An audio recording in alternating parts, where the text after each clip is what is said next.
Então, olha lá o que fala o 1923. Desde a abertura da sucessão, pertence ao legatário, então o legado sempre vai ter que ter um testamento, né? O testamento deixando aquele bem exclusivo para aquela persona que vai ser o legatário. Então, desde a abertura da sucessão, pertence ao legatário a coisa certa, existente no acervo, salvo se o legado estiver sob condição suspensiva. O que é condição suspensiva? Evento futuro incerto. Parágrafo 1º. Não se defere de imediato a posse da coisa, nem nela pode o legatário entrar por autoridade própria. Isso que é interessante. Então, apesar da transmissão aqui da propriedade, a posse não é transmitida de imediato, de pronto, tá? Porque ela vai depender aí do próprio processo judicial, ou até mediação reivindicatória, ou a entrega voluntária por parte do herdeiro, tá bem?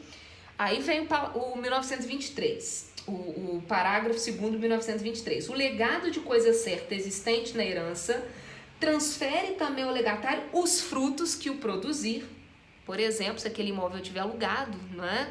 Fruto civil aí, o aluguel, por exemplo, desde a morte do testador, exceto também se depender de condição suspensiva ou de termo inicial, tá? Então, isso daí é muito importante vocês ficarem atentos. Sabe por quê que impede essa transferência? Transfere a propriedade, mas não a posse. Sabe por quê? Olha que interessante.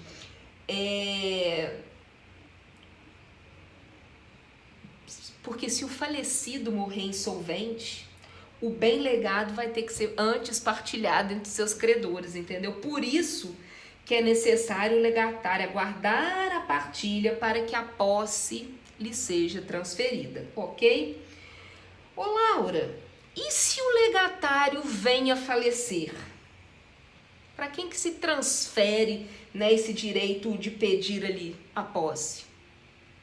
Sim, os seus herdeiros necessários, tá? Os herdeiros necessários do legatário, se ele vier a falecer. Volto a repetir, a propriedade é transmitida com a morte do testador. O que não é transmitido aqui é a posse, ok? Atentos aí nesse detalhe. 1924. O direito de pedir o legado não se exercerá quando se litigue sobre a validade do testamento, que a gente já estudou, e nos legados, se tiver condição, né? Condição suspensiva ou prazo, um termo, né? Enquanto esse esteja pendente, a condição ou prazo não se vence. Então, o direito de pedir o legado não se exercerá quando se litigue sobre a validade do testamento e quando houver ali a condição suspensiva ou termo ali existente, ok? Beleza, deixa eu ver se tem alguma jurisprudência nesse sentido. Mesma coisa que eu já tinha batido para vocês. Olha lá, o legatário é dono do bem desde a morte em razão do droit de sesine, né? Do artigo 1784, ou seja, os bens transferem-se automaticamente aos herdeiros e legatários. Então, a propriedade ele tem, mas a posse somente, né, com o término aí do processo, da partilha, tá? Agora, se houver essas pendências, obviamente que vai ter que resolver essas pendências anteriormente, tá? Beleza. Ô Laura, e se o vício de uma cláusula dentro do testamento for nulo? Se uma cláusula do testamento tiver um vício, mas somente uma cláusula, e aí?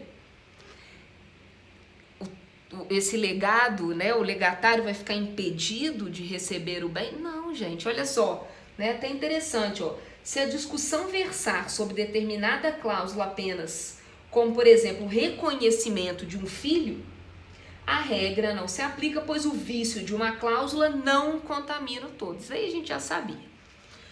Beleza, 1924, 1925, o legado em dinheiro, que é o que eu coloquei o texto para vocês, que é sobre legado em dinheiro, só vence juros desde o dia em que se constituir em mora a pessoa obrigada a prestá-lo.